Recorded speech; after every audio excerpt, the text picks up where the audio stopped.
Champion trophy से बिल्कुल N पहले पाकिस्तान की बॉलिंग भी एक्सपोज हुई है और आज पाकिस्तान की बैटिंग का भी इम्तहान है। पाकिस्तान की बॉलिंग जिसके ऊपर पाकिस्तान को बहुत ज्यादा मान था कि हमारी बॉलिंग जो है उसी के बलबूते के ऊपर हम चैंपियन ट्रॉफी जीत सकते हैं, चैंपियन ट्रॉफी डिफेंड कर सकते हैं। उसी बॉलिंग ने हमें बिल्कुल चैंपियन ट्रॉफी के एन पहले बिल्कुल मायूस करके रख दिया है। एक कहावत मशहूर है कि जो बैट्समैन होते हैं वो मैचेस जितवाते हैं, जबकि जो बॉलर होते हैं वो टूर्नामेंट जितवाते हैं। जबकि जो हमारे बॉलर हैं वो कतन भी इस सूरत हाल में नहीं है कि वो हमें टूर्नामेंट जितवा सके।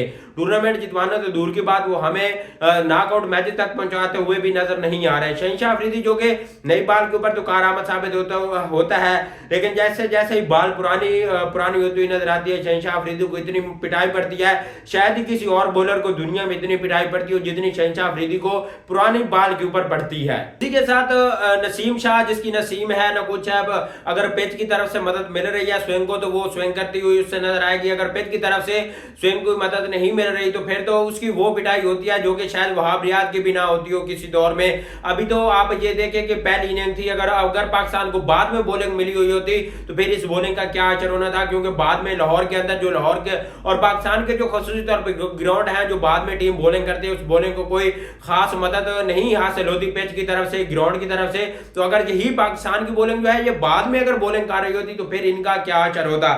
नसीम शाह जिसने 10 ओवर के अंदर 70 रन दिए हैं और भाई साहब को एक भी विकेट नहीं मिली, ना इसकी तरफ से ना कोई सीम नजर आ रही है ना स्विंग नजर आ रही है। लैन लेंथ भी बड़ी अजीब सी पकड़ी हुई है, कोई खास लैन लेंथ पे बॉलिंग नहीं हो रही। शहनशाह अफरीदी जिसने भले ही 3 विकेटें निकाली हैं, पहली विकेट भी निकाली थी, उसके बाद मिडल के ओवर में आकर भी 2 विकेटें निकाली थी जहां पर न्यूजीलैंड की एक दफा कमर टूट गई थी। जहां पर इसने केन विलियमसन और टॉम लैथम को 0 पे आउट किया था, तो वहां पर एक दफा ऐसा लग रहा था कि जो न्यूजीलैंड है वो 250 रन तक महदूद हो जाएगी, लेकिन उसके बाद पाकिस्तान की जो बॉलिंग है वो रिकवर नहीं कर सकी। शहीन शाह जिसको 10 ओवर के अंदर 88 रन पड़े हैं और आखिरी वाले 4-5 ओवर के अंदर तो उसकी इतनी पिटाई हुई है, खसूसी तौर पर ग्लेन फिलिप्स ने उसे इतना मारा है ना कि आप सोच भी नहीं सकते।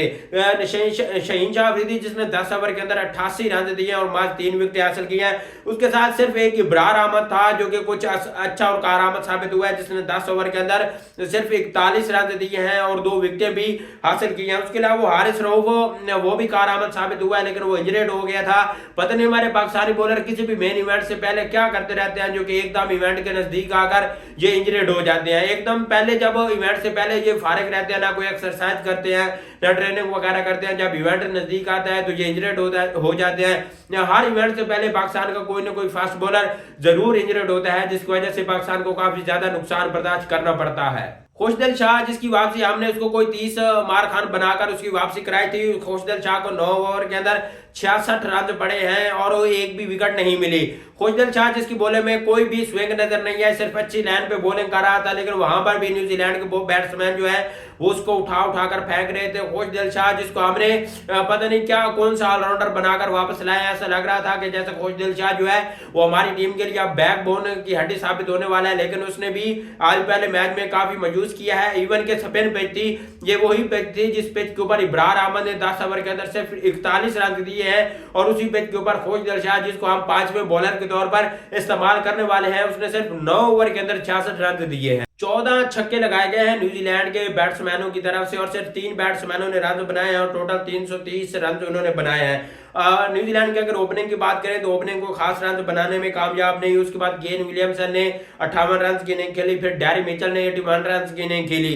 न्यूजीलैंड का ये वो मिडल ऑर्डर था जिसने न्यूजीलैंड की बैटिंग को मुस्तहकम किया, जिसकी वजह से जो न्यूजीलैंड है वो 330 रन बनाने में कामयाब हुई है।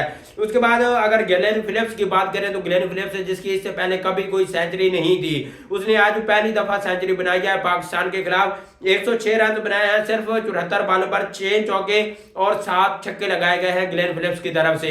तो ये वो पाकिस्तान की बॉलिंग का कारनामा है। पाकिस्तान के पास अभी भी चांस है कि वो वसीम जूनियर और सुफियान मुकीम की वापसी करा ले, क्योंकि जिस तरह की बॉलिंग आज इब्रार अहमद ने की, अगर यहीं पर मिडल के ओवर के अंदर जहां पर खुशदिल शाह ने 9 ओवर के अंदर 66 रन दिए हैं, अगर वहीं पर सुफियान मुकीम होता या फिर कोई और परमानेंट स्पिनर होता तो नतीजा और मुख्तलिफ निकल सकते था। अगर वहीं पर अगर सुफियान मुकीम होता, वो भी अगर 10 ओवर के अंदर कोई 40 या 45 रन देकर वो भी 1-2 विकेट निकाल लेता तो पाकिस्तान के लिए और ज्यादा बेहतर नतीजे हो सकते थे।